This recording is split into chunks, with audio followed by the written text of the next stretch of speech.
A very good morning to everybody. A good morning, my dear respected ones. I just discussed all the 2 mark questions and a few paragraph questions from the 2017 question paper of Contemporary Indian Education for Kannur University examination. Now, in this video, I'll be discussing the remaining paragraph questions. Question number 16. Explain the role of Right to Education India Act of 2010 in universalization of education.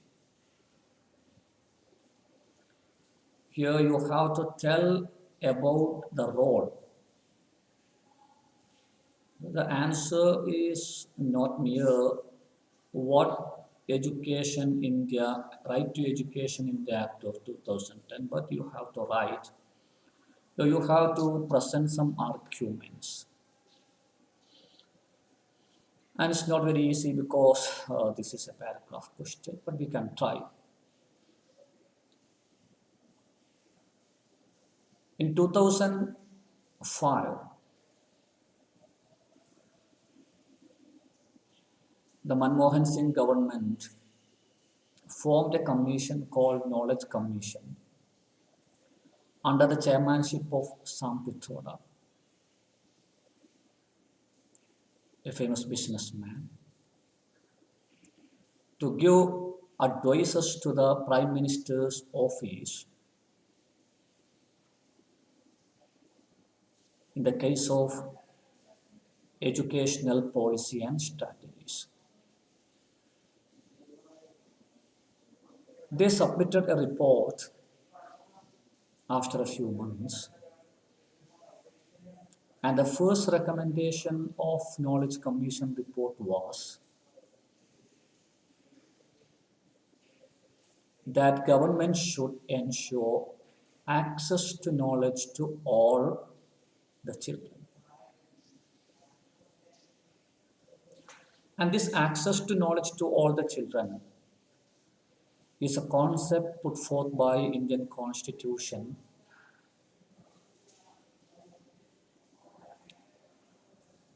by telling that all the children between 6 and 14 should be given free and compulsory education.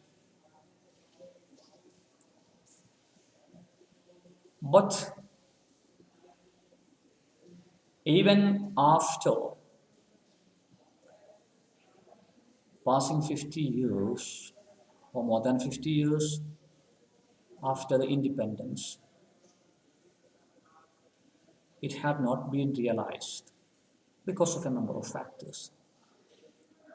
So the commission recommended the government to pass an act in the name of Right to Education Act. And by following the recommendation given by the commission, the government passed the Right to Education India Act of 2010. Actually, it was passed in 2009, but it came into effect in 2010. So some people call it Right to Education India Act of 2009. Some other people call it Right to Education India Act of 2010. Some others call it Right to Education India Act of 2009-10. The Act includes lots of articles. The first article is that education will be a right and the government should provide free and compulsory education to each and every child between 6 and 14 years. And this is now onwards a legal right. And free of cost means without getting or without requesting even a single penny for a penny as fees for uniform, for textbooks, for other materials, and anything else. The Act also includes an article which tells that a child should be given admission whenever he wants to get it, though it is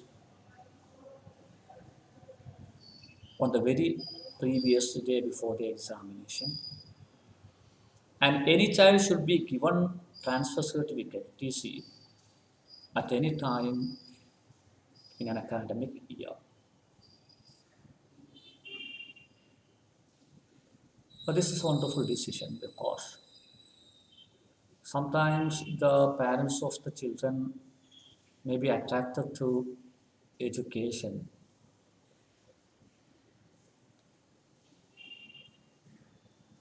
during a particular span of time in academic year. And if the school authority is not ready to give admission by telling that it is too late, then sometimes he will be frustrated and he will decide that he will never send his child to the school. And similarly, some government officials always get some transfer from one place to another place. So if they are not able to get transfer certificate for their children from schools, it will be creating difficulty. And another article declared in the or included in the law is building of neighborhood schools. The article tells that government should build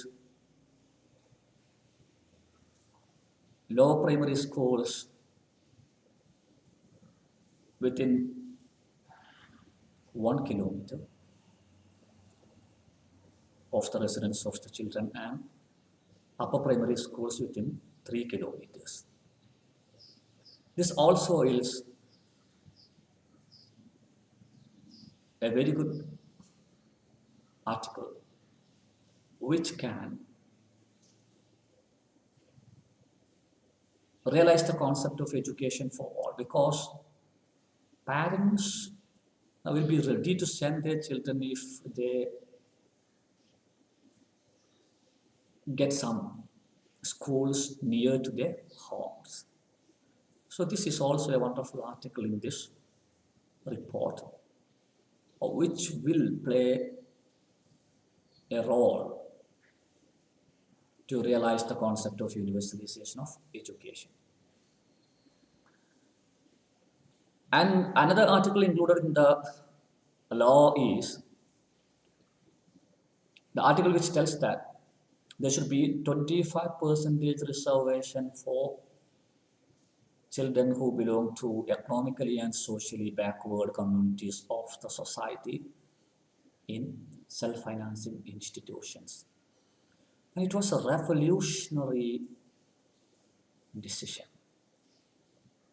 because self-financing institutions never give any seat to such people because they are running their institution just for getting some financial benefit. And this also will be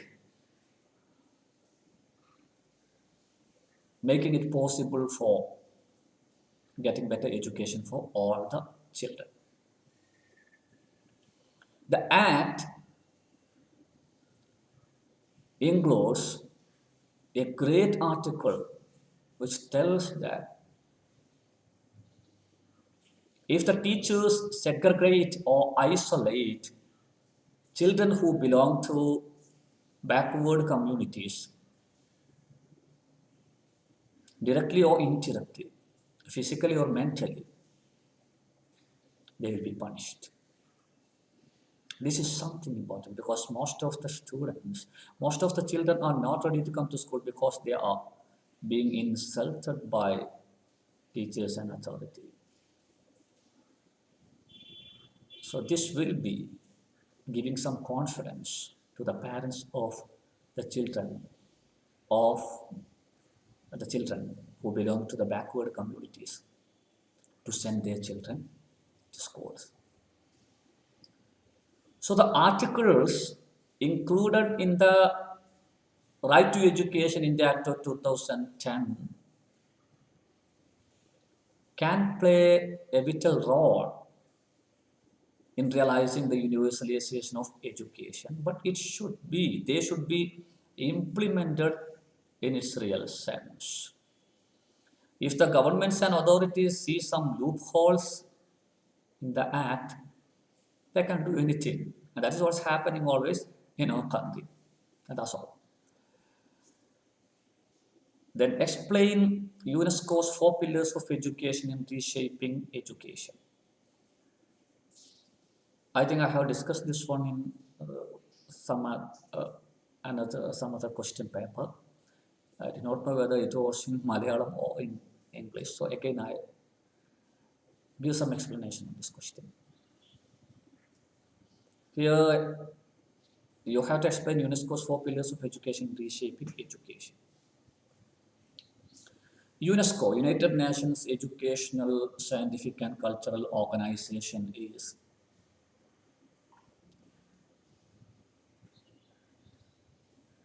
one of the sister organization or one of the branches of United Nations. This organization focuses on education, science and culture, especially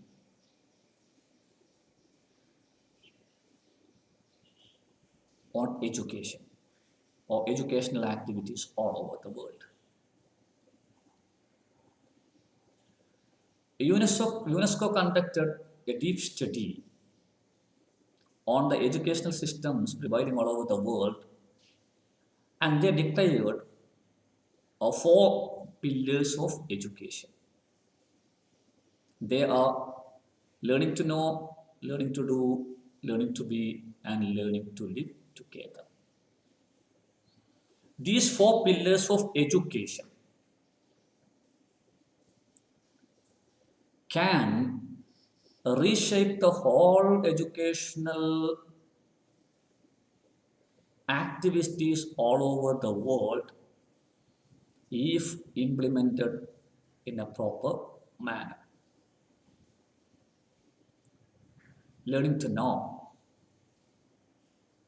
means learning to know does not mean acquiring more content from school within the prescribed period, or not. It does not mean teaching all the contents to students. Actually, it is borrowed from the discovery learning put forth by Jerome Bruner. According to Bruner, teaching is not teaching the content, but teaching is teaching how to learn. If you are a teacher, your duty is not to teach as much content as possible, but your duty is to teach your students how to learn themselves.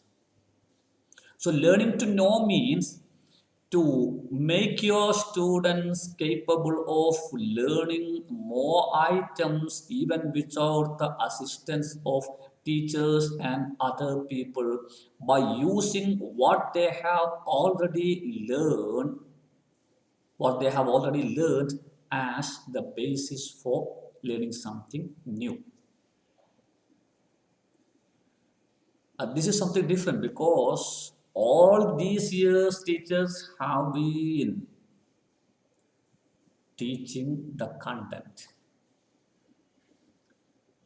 They are teaching the content and students are by hearting the content taught by them, and students will go to the examination hall and just vomit whatever they have by hearted. Once the examination is over, everything will be vanished from their minds and nothing will be useful. And they will not be able to learn anything more. They only learn what the teachers teach inside the classroom. So this concept is something new and it can reshape the educational process if implemented in a proper manner. Now the second one, learning to do. Learning to do means application of knowledge which you gain from school classrooms. This is also something different. Actually, most of the students or most of the people are not able to make use of what they are learning inside the classroom. We learn English language for 20 years, but we are not able to make use of English language for effective communication when we see some people who know only English language. We learn mathematics, but we are not able to make use of mathematics in our life. We learn statistics, but we are not able to make use of statistics when we are doing research and we are seeking the help of some statistics experts for doing our research. But according to UNESCO, when you arrange your educational processes, you should give importance to this part of education. Whatever you teach your students, they should be able to practice such items in their day-to-day life activities. And if you implement this pillar of education in your school, definitely it can change, it can reshape the educational process. Third one, learning to be. What is learning to be?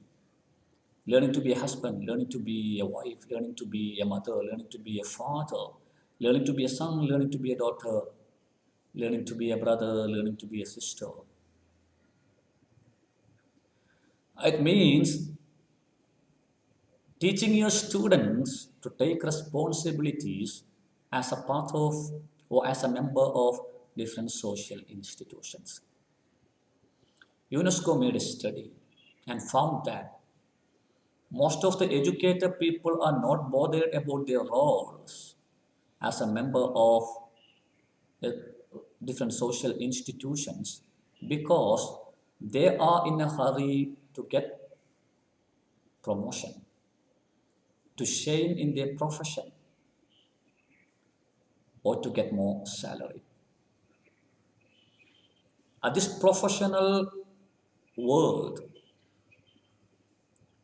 has lost family relationships.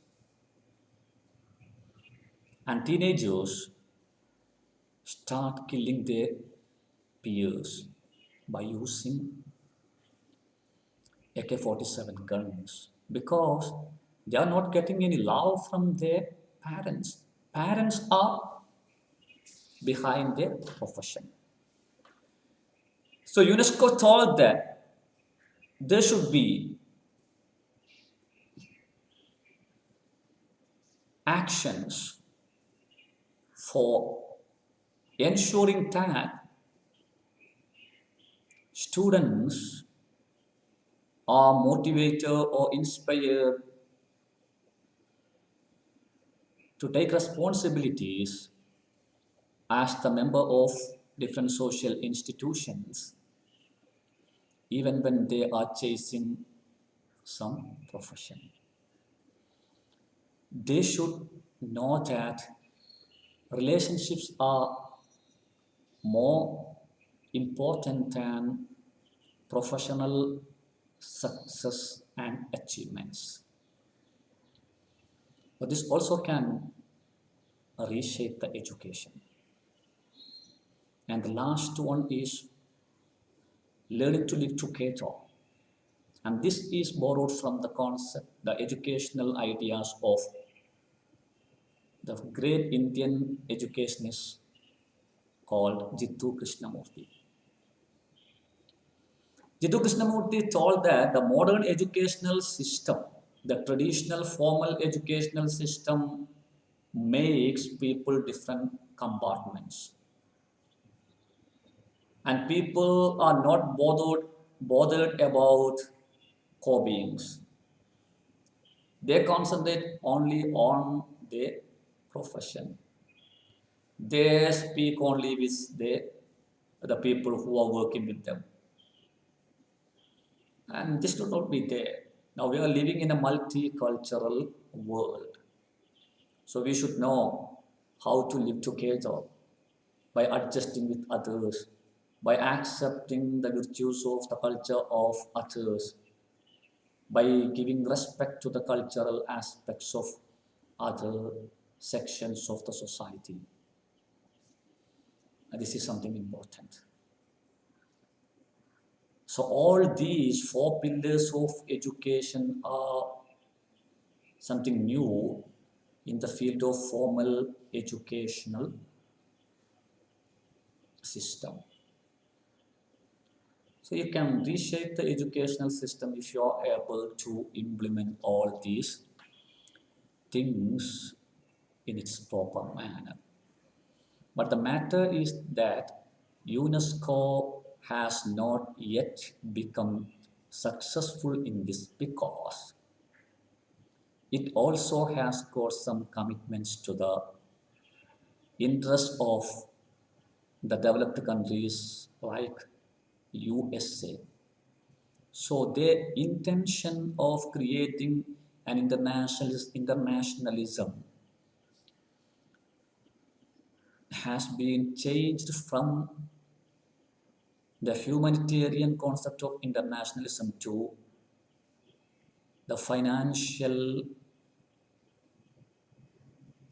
benefits of internationalism. Question number 18. Describe the measures taken by the government of Kerala to eradicate inequalities in education. This is a vague question because I'm sorry.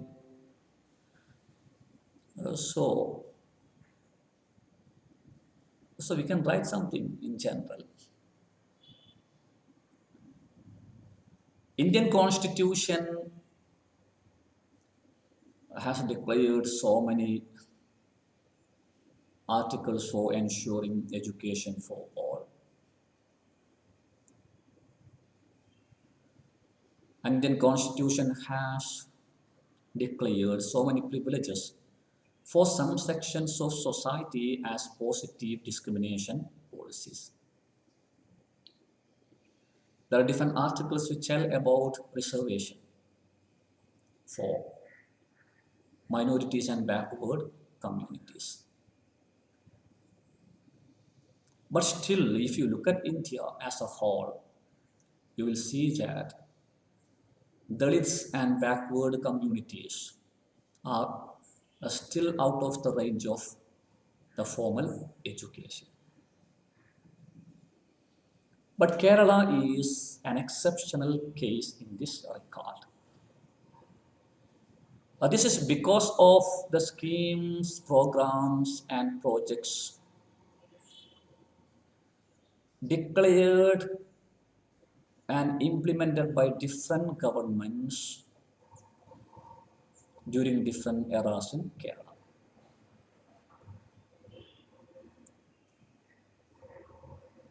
You can see that Kerala is a state which has so far completely followed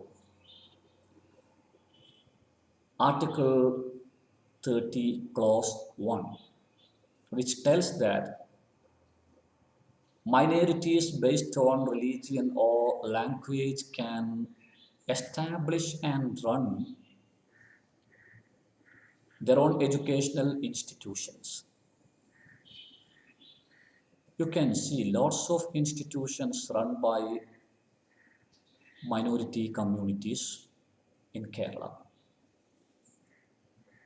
And because of these, it is told that, this is not my view, okay? And it is told that the minorities groups also are getting better education in Kerala because of these institutions run by minority communities. Similarly,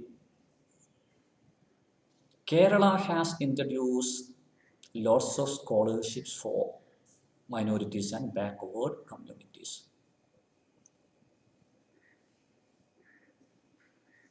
And the scholarships are for religious minority groups as well as linguistic minority groups. You can see that scholarships such as C.H. Muhammad Goya Scholarship, Paloli Committee Scholarship, Hindi Scholarship, etc. And all these scholarships are properly given to the deserved ones in Kerala according to educationists. And the reservation policies of the government also is there. If you look at government institutions, you can see reservation for minority groups and backward communities. Another important thing is that Kerala government during the past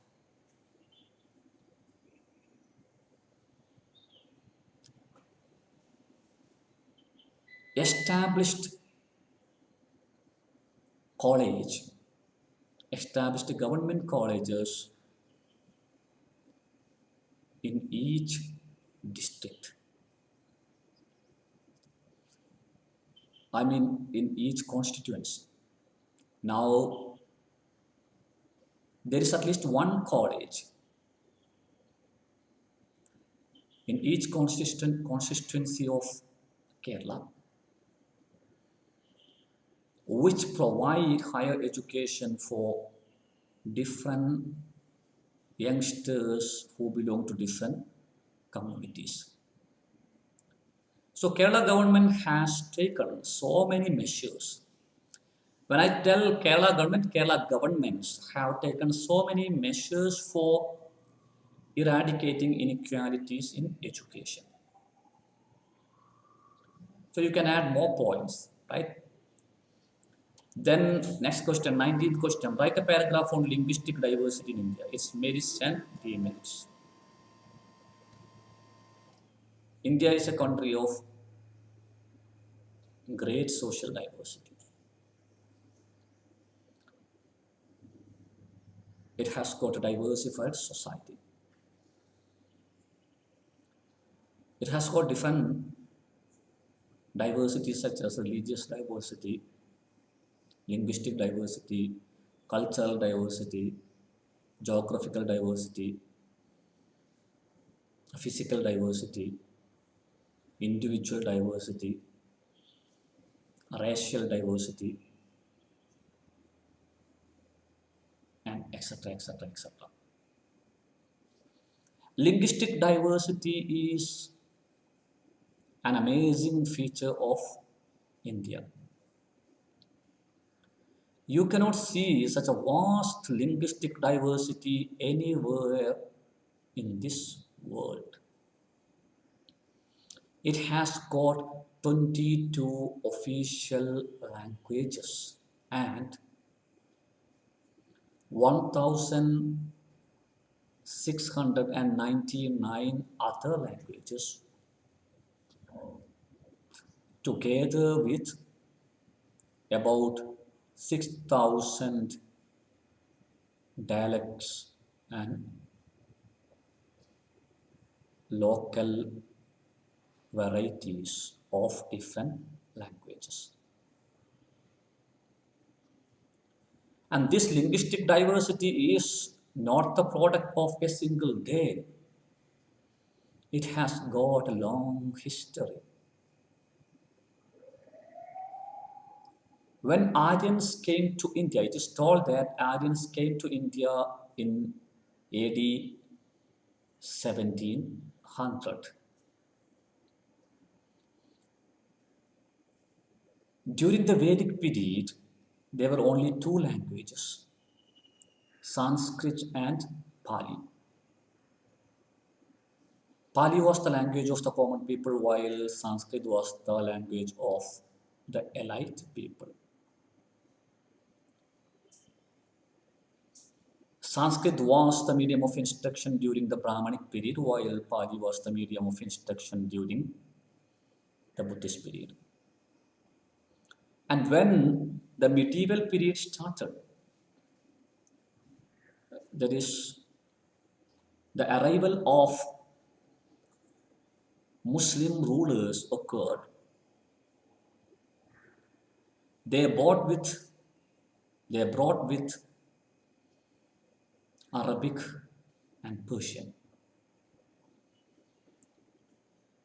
And they created a new language by combining Arabic, Persian,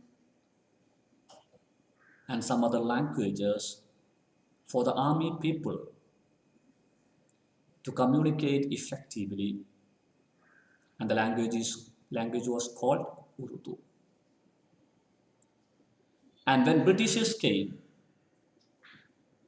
they brought with them the international language called English. Then states were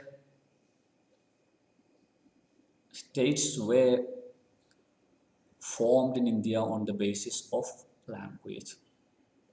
Now we have got 22 official languages such as Malayalam, Hindi, Kannada, Tamil, Telugu,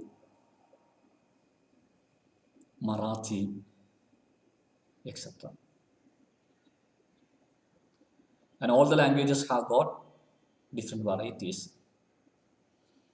Just look at our Malayalam. We have got a standard Malayalam and we have got a different Malayalam in Kannur. We have got a different Malayalam in Kasaragod. We have got a different Malayalam in Vatakara. We have got a different Malayalam in Malappuram. Then all these languages are representatives of different culture. That means that we have got a variety of cultural aspects. We have got a variety of different genres of literature. So it's a wonderful feature of India, this linguistic diversity. So you can add more points if you can have that. Its merits. It has got some merits. Because, as I told, as we have lots of languages, we have got lots of literary works. Because each person will be writing in his own mother tongue or sometimes in his own dialect, so we have got so many beautiful literature which cannot be translated even into English language in its real sense. And another merit is that it has produced lots of cultural activities. When there are different languages, then you can see different folk songs, then art forms. So all these are because of this variety of languages. And this vast linguistic diversity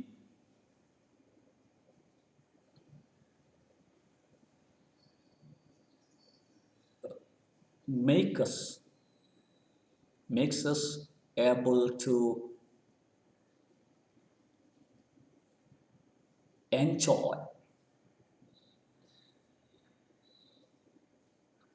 the diversity which prevails in our country.